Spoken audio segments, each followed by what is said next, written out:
I mean, big picture, eventually, anybody that has customers can be a customer of Zelta. So any company basically who deals with an end user, we see is in our market. But the initial target is B2B SaaS, Series C on. So basically, once they hit a certain scale, that it becomes kind of very difficult to manage all these touch points.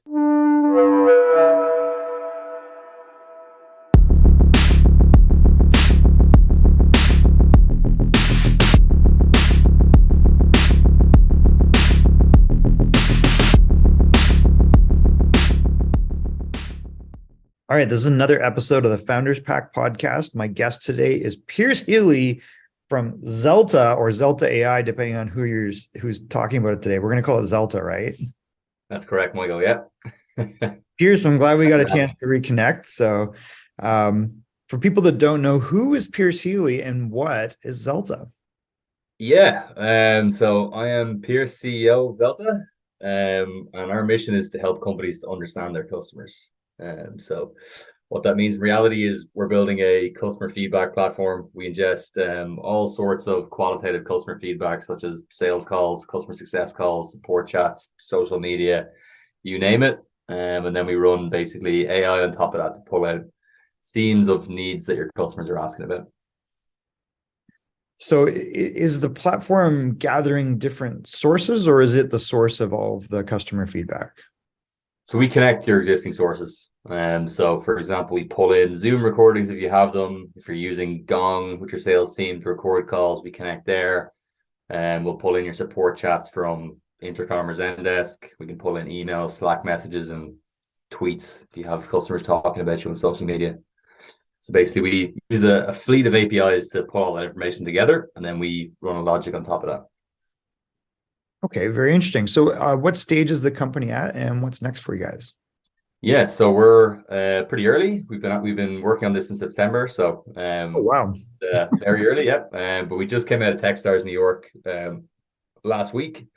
Launched a product last week also, so starting kind of a take off right now, which is pretty cool. So, what was the big problem that you saw out there that motivated you to start this?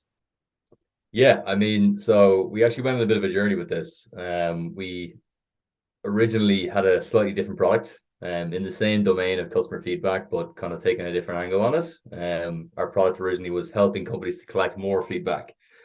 And we realized kind of very quickly in launching that product was, although that's interesting to companies, they already sit on so much input from their customers, and it's a bigger problem to actually try and aggregate all the feedback they already have, as opposed to adding more to the pile.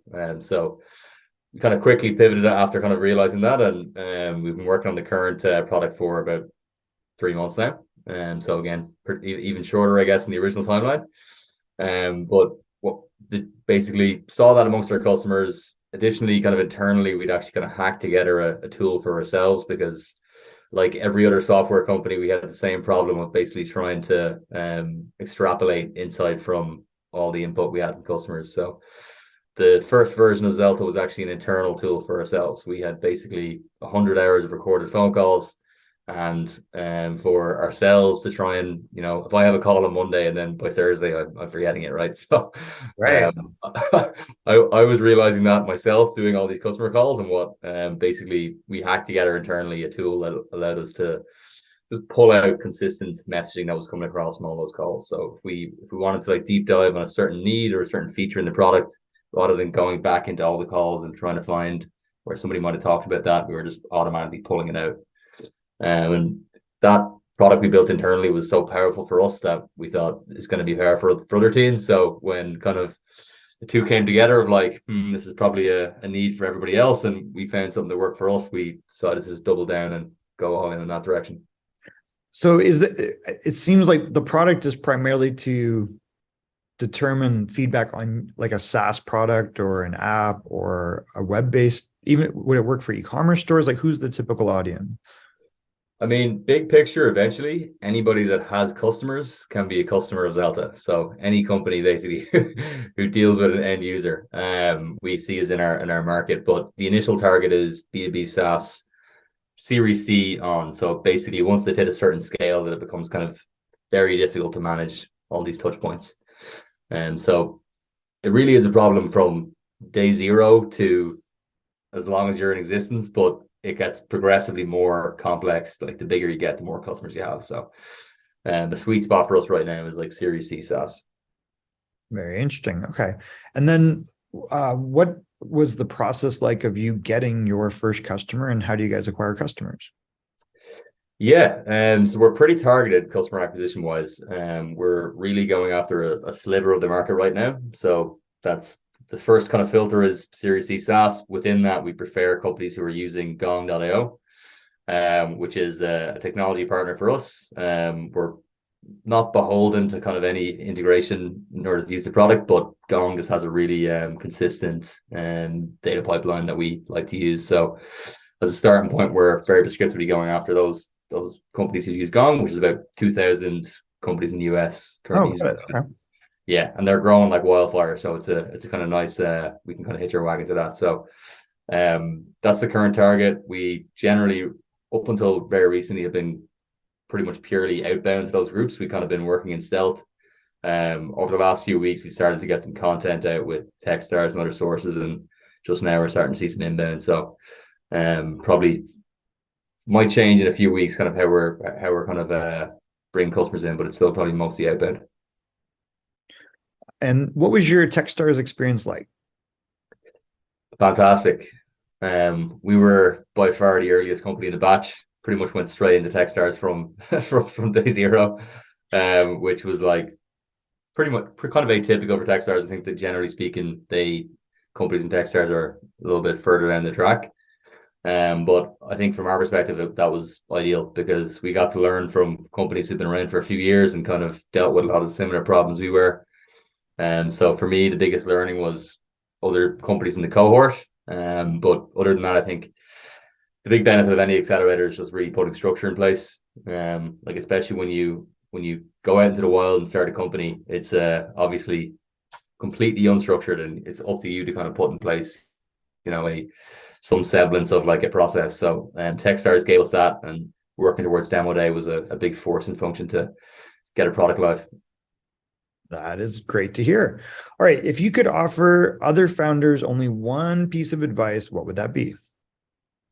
I mean, the biggest piece of advice for founders is to just keep hustling. And like it's a lot of times people talk about startups as being this roller coaster, and although it is a roller coaster, I feel like there's a lot more downs than ups. So it's Okay. a strange kind of roller coaster. It's like sometimes you get a little small up, but then it's mostly downs, and you just got to roll with the punches on that. And I think it strangely gets easier over time. It's like after you've taken enough punches, you kind of just shake them off. So I think for anyone starting out, it's just kind of keep in mind that it'll get easier to deal with the blows over time. That is very good advice. And what is the role of either partnerships? You mentioned Gong, for example, or Yeah. community been in your success so far? Yeah, I mean, technology partnerships is big for us because our products is using APIs to pull data in, so we kind of have to fit into a certain stack in that regard. Um, right now we haven't explored kind of official like channel partners as much, and that's something probably down the line for us once we kind of figure out, specifically where we fit in the broader picture. But I think there's a lot of avenues there available to us that are interesting. We've had some pretty interesting recently opportunities from software development agencies or product consulting agencies who basically deal with a lot of clients. And the first step before they even build anything is kind of, what should we build? And a lot of times for companies, that's a big stumbling block to getting going, or it's, something that they start building and then a few weeks after launching realize people don't need this feature. And for us, there's an opportunity to potentially fit in before a development shop actually starts building a product to kind of tell them, these are the right things to build. So that was probably something we didn't expect, but basically as soon as we started getting some content out there, we had multiple inbounds from some of these kind of consulting agencies to potentially work with their clients. So that's something we're keeping an eye on. And we still think kind of the initial cohort of companies that we bring on will be kind of direct to, the customer that we're facing off to, but longer term, that could be something we explore. That makes sense. All right. What is the best way for people to get in touch with you, and who would you like to meet? What's a good contact for you?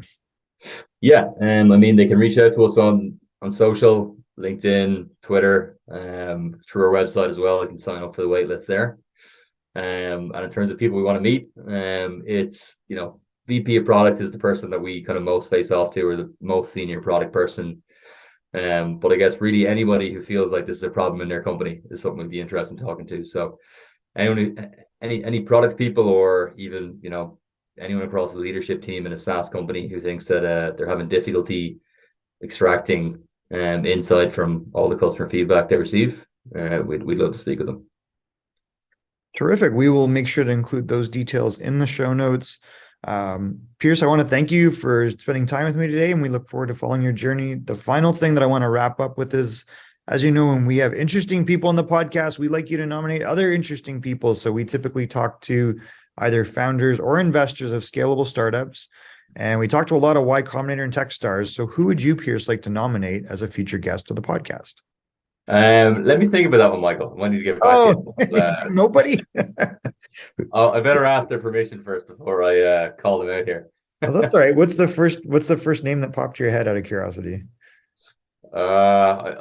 There's a few. There's a few. I'll have to get back to that, Michael, because Oh boy. Okay. All right. Well, we'll follow up with Pierce to get a nomination of either a Techstars or another founder. Pierce, thank you so much for joining me today, and we look forward to staying in touch. I do want to make sure that I send you an invite also to our Intros by Founders pack, where you get weekly automated introductions to other founders, and sometimes investors participate, but usually it's founders to founders. So hopefully that's a way to connect you with other people, and we look forward to following your journey. perfect. Well, thanks for having me, Michael. Anytime.